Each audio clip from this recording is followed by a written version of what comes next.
This is part 5 in the Here I Am series.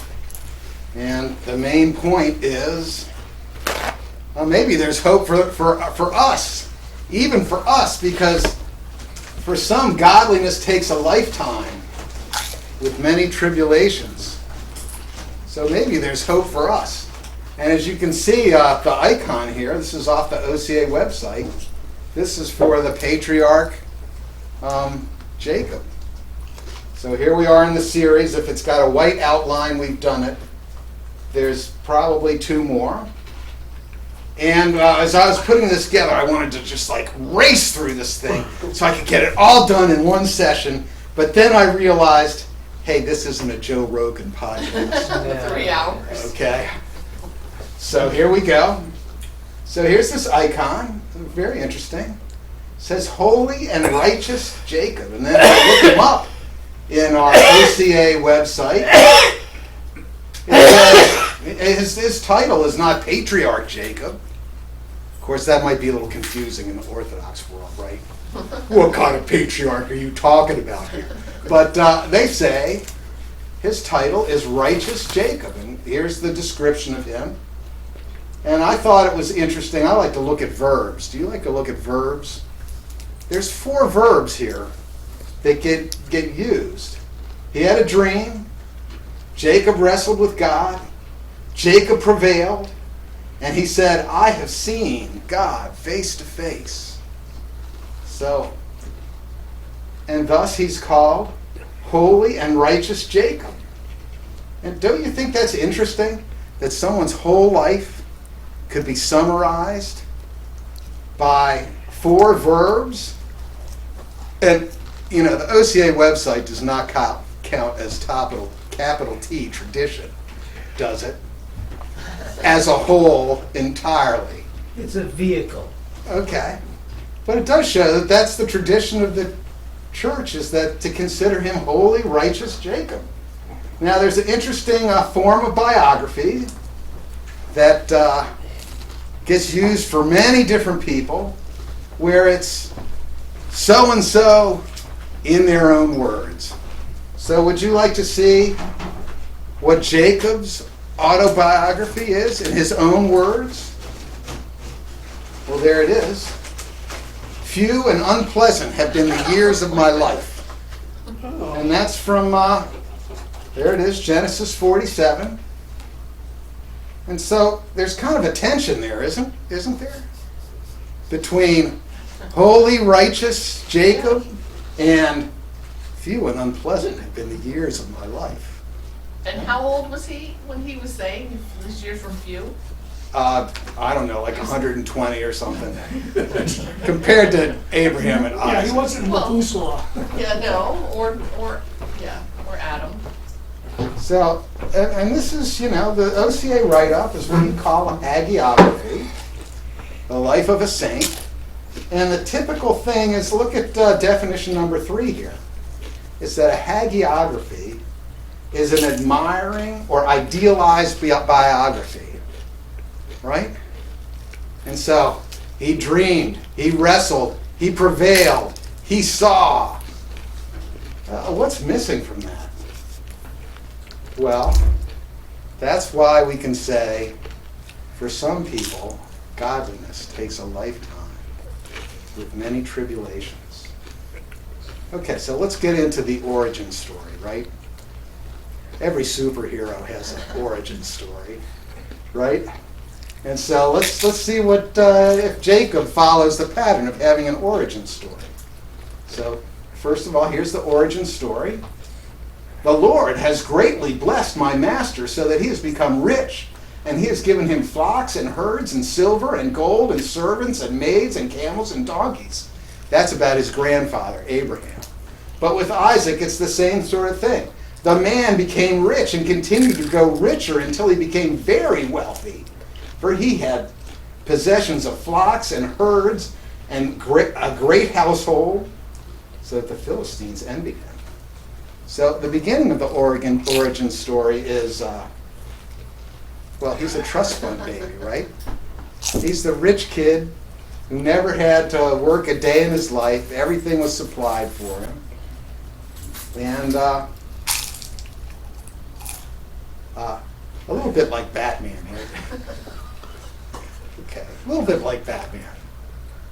And so let's continue with his origin story. And Isaac prayed to the Lord on behalf of his wife because she was barren. And his wife Rebekah conceived. But the children struggled together within her, so she went to inquire of the Lord. And the Lord said to her, right? This is all real familiar, right?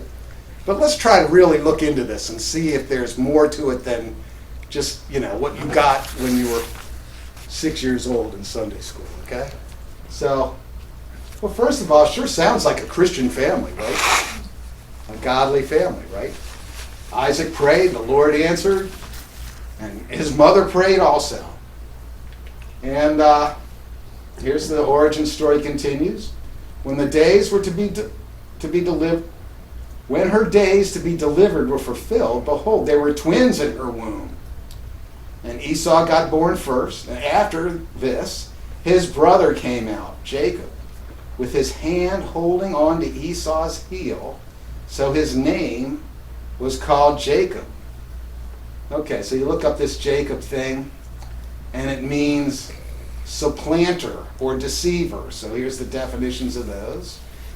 And really, when you think about supplant, you're sort of thinking about usurp. It's someone taking a better, more desirable position that they don't deserve. And not only that, they grab it, right? They're grabbers. And then deceiver, well, that's like a cheat or a swindler, right? So you could say that, and we may call him grabber a few times in this talk. Jacob, grabber. Okay? So that's the origin story. Let's talk about family dynamics. Okay? Well, it's pretty amazing that you could read family dynamics into something that happened 3,500, 3,600 years ago. Okay. When the boys grew up, Esau became a skillful hunter, a man of the field. But Jacob was a peaceful man, living in tents. So they're twins, but they're completely different. Right? And which one's the manly man? Esau is the manly man, right? And so how'd that turn out? Now Isaac loved Esau because he had a taste for game. But Rebekah loved Jacob. So Karen, you're here, right? That's right. When it comes to family dynamics, is this a positive characteristic when parents pick favorites? Well, they usually do. They do. Do they? Is it positive? But they're supposed to try. They're supposed to try not to, right? Well, to tell the children no, Okay. but the interactions, absolutely. And Favorites. grabber is always number 2. He's second. Trying. Well, He's number 2. Well, according to his Father doesn't love him the same way. He's number 2 as far as age goes by a moment, but Now, when I think about guys who were doomed to be remembered forever as number 2, I think of Jim Kelly. Loser of 4 Super Bowls. I mean, you could say he's one of only 3 quarterbacks of all time who were in 4 Super Bowls. But no, that's not who he is. He's the... And here's another similar one who just was always number 2. Right? Tanya Harding. Okay, and then there's this movie Gladiator, right? And there's this scene between the son and the father. The father is the philosopher Emperor Marcus Aurelius. Son is Commodus. And let's see how this goes. You wrote to me once, listing the 4 chief virtues: wisdom, justice, fortitude, and temperance. As I read the list, I knew I had none of them. But I have other virtues, Father. Ambition, That can be a virtue when it drives us to excel. Resourcefulness, courage, perhaps not on the battlefield, but there are many forms of courage. Devotion to my family, to you. But none of my virtues won your list. Even then, it was as if you didn't want me for your son. So this is actually a big deal, isn't it? And how does that work out? These family dynamics. Well, I mean, everybody knows the story, right? When Jacob had cooked the stew, Esau came in from the field and he was famished. And Esau said to Jacob, "Please, let me have a swallow of your red stew there, for I am famished." And Jacob said, "First, sell me your birthright." Esau said, "I'm about to die, so what use of that birthright is that to me?" And Jacob said, "First, swear to me." And he swore to him and sold him his birthright to Jacob. Now, usually in the Bible, Esau is accused of being the guy with the bad character in this. Says, the next verse says, he despised his birthright. But what kind of brother does that to his brother? When he's like feeling miserable, tries to buy something that shouldn't be his. Well, that's like the dynamics are going from bad to worse, aren't they? And then, I mean, everybody knows this story, right? Okay? Now, it came about when Isaac was old and his eyes were too dim to see that he called his older son Esau and said to him, "My son," and he said, "Here I am." Oh, look, there's our passage. We could have had a whole series on Esau. That's our little quote there. Here I am. Anyway, Isaac said, "Behold, now I am old and I do not know the day of my death. Now please take your gear, your quiver, and your bow and go out in the field and hunt game for me and prepare a savory dish for me, such as I love, and bring it to me that I may eat, so that my soul may bless you and finalize my will and give you all the good stuff," is what that blessing was. Okay? And we got these family dynamics here. How's the relationship between Rebekah and Isaac? Rebekah was listening while Isaac spoke. And so she talks to Jacob. Everybody knows this story. "Now, therefore, my son," he's not just a guy who loves the tents. He's a mama's boy. And she tells him everything that he should do, right? "My son, listen to me as I command you. Go to the flock, bring me 2 young goats that I may prepare them as a savory dish for your father. Then you shall bring them to your father so that he may eat, and he will bless you before his death."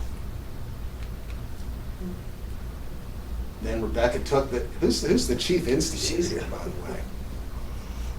Then Rebekah took the best garments of Esau, put them on Jacob, her younger son.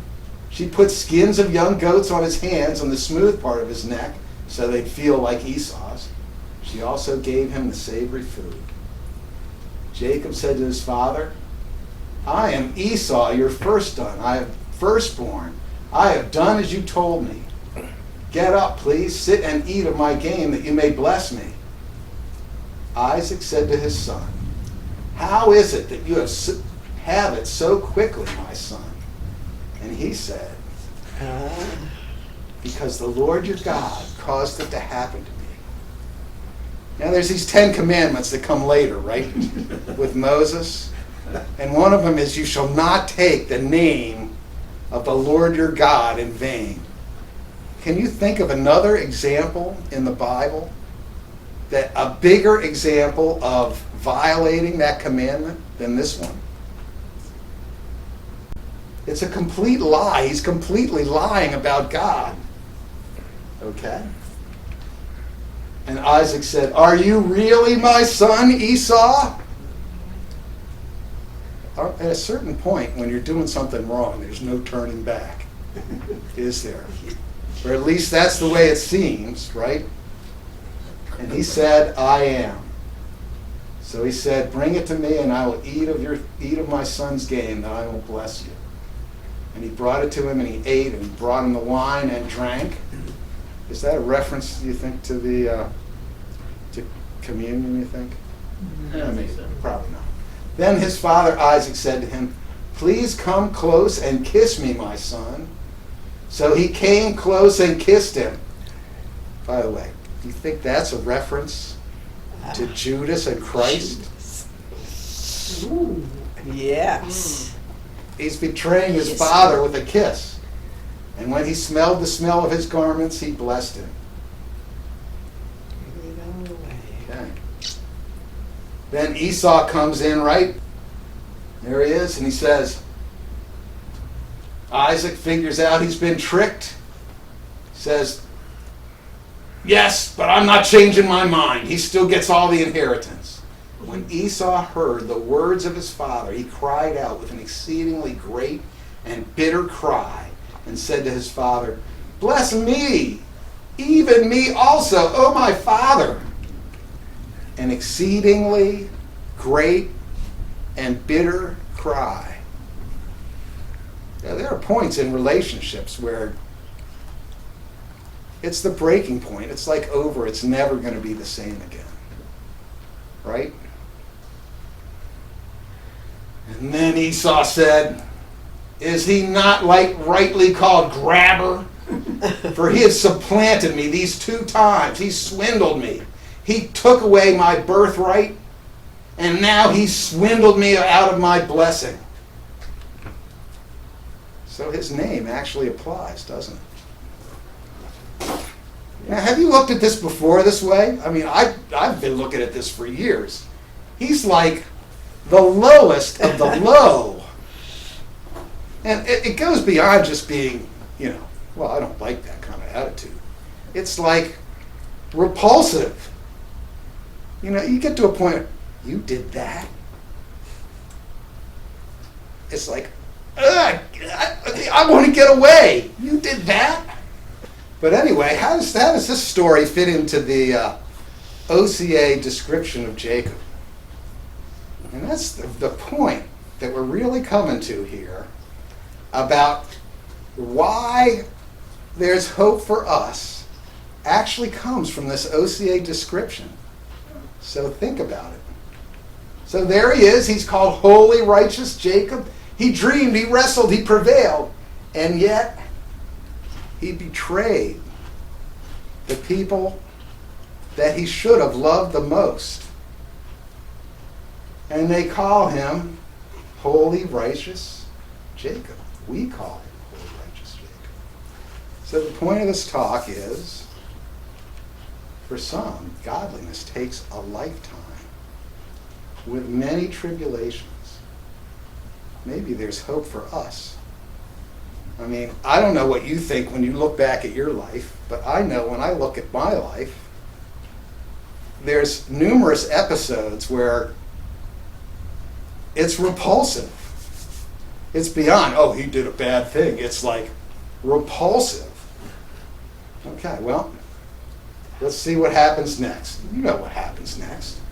So Esau bore a grudge against Jacob because of the blessing with which his father had blessed him. And Esau said to himself, the days of mourning for my father are near. Then I will kill my brother. Right? Do people do that? They wait for their parents to die and then they do something they knew their parents would disapprove of? Absolutely. Does that happen? Yeah. I Yeah. can think of one person in particular, a Yeah. close family member, but we won't go into details about that. Okay, and then the family dynamics continue, right? The words of her elder son Esau were reported to Rebekah, and she called Jacob. And she said, now therefore, my son, obey my voice. Look at those family dynamics, right? Yep. Well, whatever you... Whatever you want, Mommy. He's supposed to be a grown man. Flee to Haran. Not buck up and be a man and defend yourself. To my brother, Laban. Go to your uncle. There's already like two sides of the family, right? Okay. And then you know what happened next.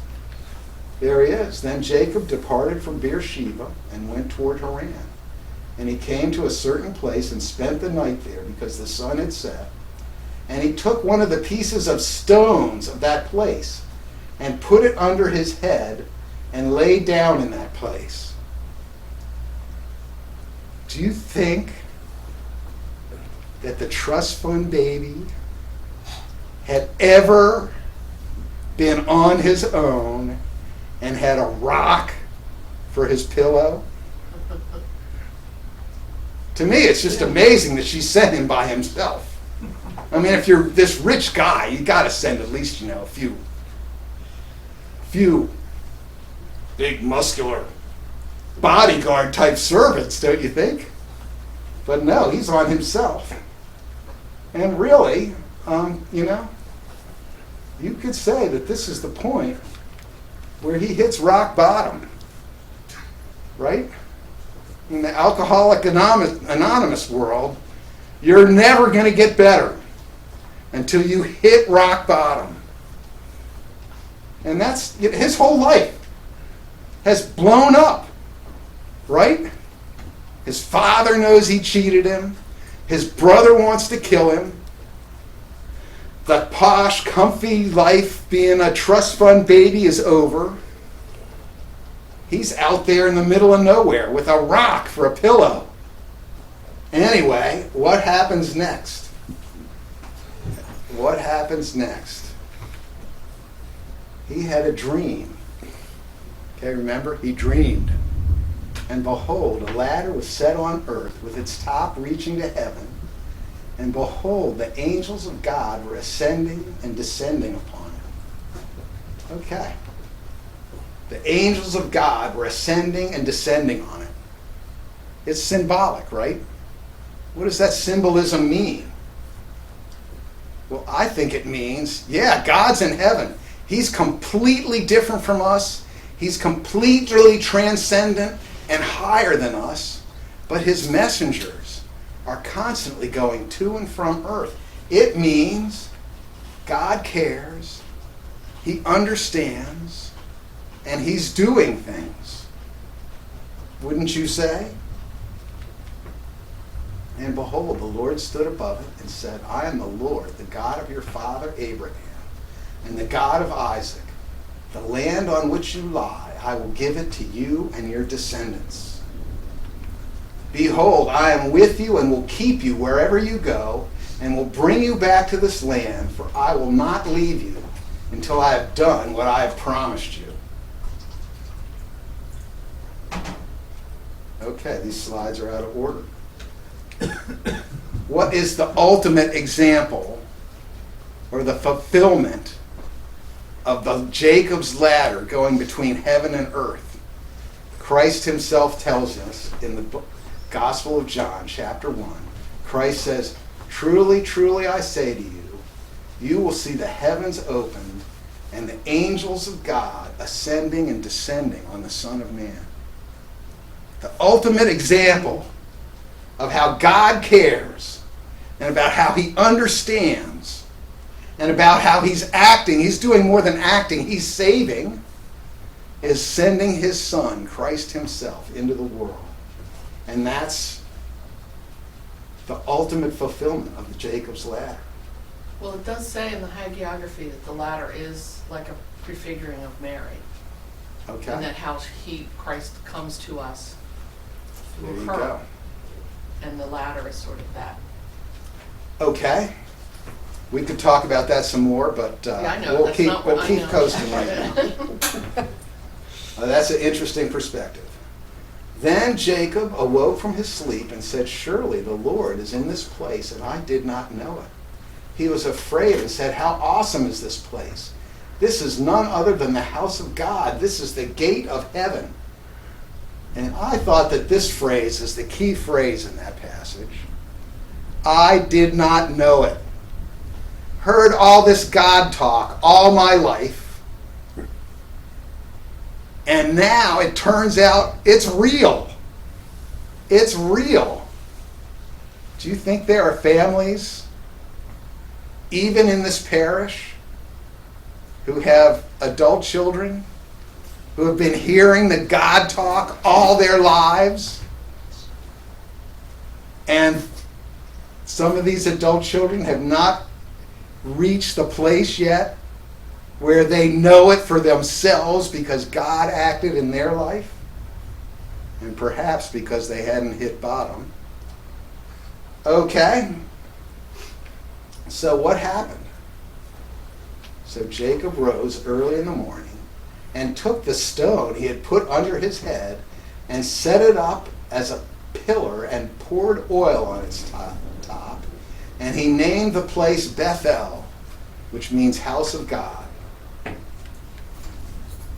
Then Jacob made a vow, saying, if God will be with me and will keep me on this journey that I take, and will give me food to eat and garments to wear, he's not being so grabby now, is he? He wants his daily bread, right? And I return to my father's house in safety, then the Lord will be my God. I look at this, and I would call that this is not exactly Orthodox lingo, but I would call this the moment of conversion. Right? Before, he's just a guy who's grabbing and living his life and struggling with his family. And now he's saying, wow, I know that God is real, and I've got a promise from him that he cares and he's going to take care of me. And I'm making a vow to God. And this is from the guy who's the lowest of the low and has just done the really repulsive, most repulsive betrayal. And it's like the first step on him becoming holy and righteous Jacob, isn't it? And it's a process. It's not just an instant say your prayer and you're going to heaven, right? It's a process. And he says, few and unpleasant have been the years of my life. So this reminds me of this Protestant book, which I never read. Came out in the 70s when I was pretty heavily under the influence of what they call the prosperity gospel. Name it, claim it, get your healing, confess it, and you'll have it type of stuff. And I never read this book, but I've always remembered the title. Don't Waste Your Sorrows. And I didn't even know what the subtitle was, which it says, A Study in Sainthood. A Protestant talking about sainthood. Anyway, I think that that's really one of the messages of Jacob's life, which is that for some it takes a lifetime. Godliness takes a lifetime. And for us, the good investment is we're having sorrows. We've got difficulties. We've got tribulations. Don't waste them. Use them as God intends to help you achieve greater godliness. Okay. For some, godliness takes a lifetime with many tribulations. And I would say just about everybody I know, myself included, have had many tribulations, some more than others. And compared to many others, probably even others in this room, mine are nothing. But I don't want to waste them. And maybe there's hope for us. So next week we're going to look at what comes next for Jacob. And he actually does say, here I am at one point. That's how we got into this talk. So let's turn off the cameras. We've got some discussion questions here. And let's continue this next week.